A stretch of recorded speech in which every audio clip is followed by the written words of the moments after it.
Olá, meus irmãos, a graça e a paz. O tema do nosso devocional hoje é Ele o tornou pecado. Deus tornou Jesus pecado por nós. Jesus levou sobre ele todo o nosso pecado. Aquele que era puro, aquele que era imaculado, aquele que era santo, aquele que nunca pecou, tornou-se pecado. Não tornou-se pecador, mas ele levou sobre ele toda a nossa injustiça, todo o nosso pecado, toda a nossa sujeira. Aquele que era limpo, que estava limpo, puro, levou sobre ele a nossa sujeira, a nossa injustiça. Então é sobre isso que nós iremos meditar hoje. Está em 2 Coríntios capítulo 5, versículo 21. Deus tornou pecado por nós aquele que não tinha pecado, para que nele nós nos tornássemos justiça de Deus. Esse versículo deveria nos assustar e nos fazer ficar trêmulos. Não é um versículo que possa ser lido rapidamente para se passar adiante. Nunca iremos compreender o imenso preço que Jesus pagou para nos lavar do nosso pecado e nos dar a sua retidão. O profeta Isaías resumiu a condição humana assim: somos como impuro todos nós. Todos os nossos atos de justiça são como trapo imundo ou trapo de imundícia. Você já deve ter aprendido, você já deve ter ouvido falar que essa expressão trapo de imundícia, trapo imundo, era o absorvente que as mulheres usavam na época. Era o pano, né? O acessório feminino que as mulheres usavam nos seus dias de menstruação. E é isso que a Bíblia compara a nossa justiça. Somos como esse trapo imundo, esse trapo de imundícia. E o texto, o devocional continua dizendo: nós murchamos como folhas e como ventos, as nossas iniquidades nos levam para longe.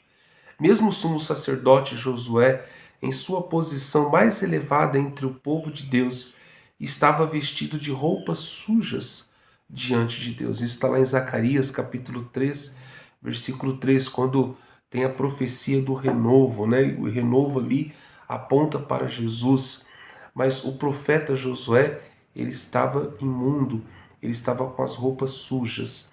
Mas em Jesus nós fomos lavados, nós fomos redimidos, nós fomos limpos. O apóstolo Paulo também, ele trabalhou arduamente para ser justo diante de Deus.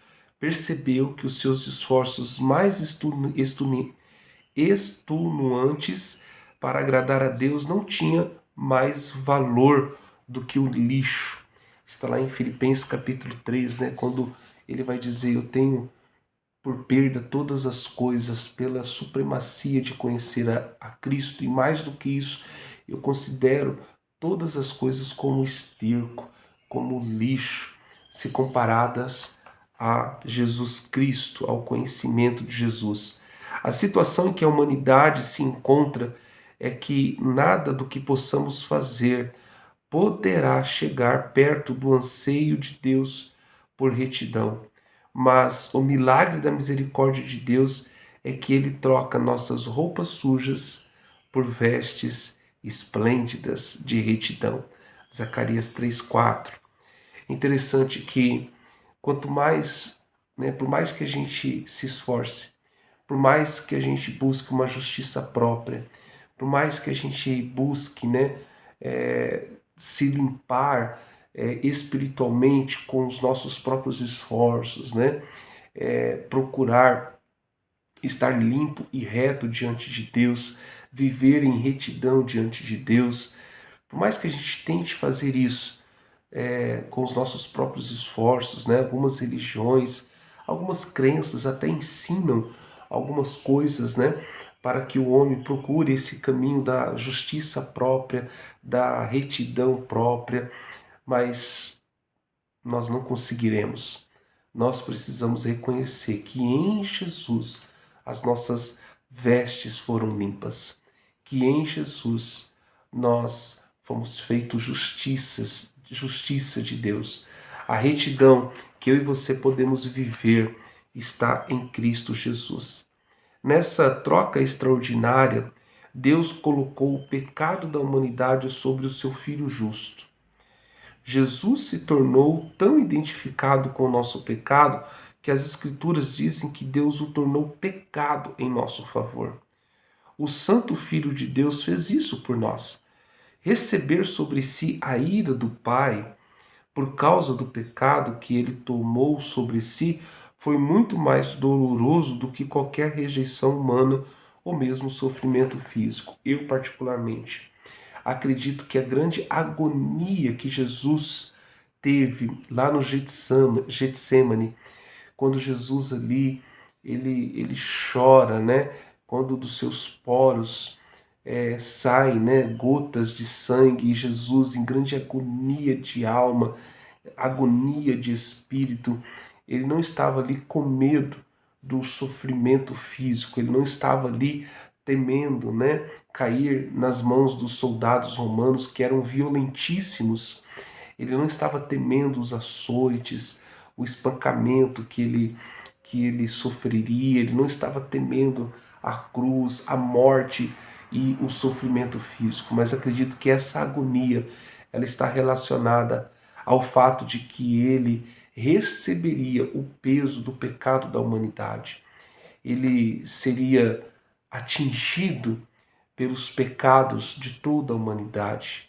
Aquele que nunca pecou agora teria todo o pecado da humanidade sobre ele.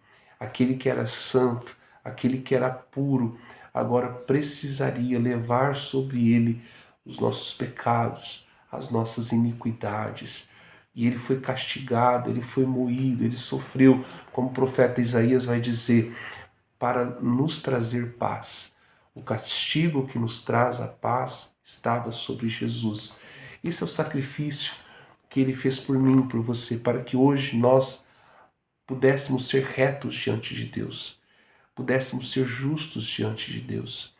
Hoje nós somos justificados, não há mais condenação.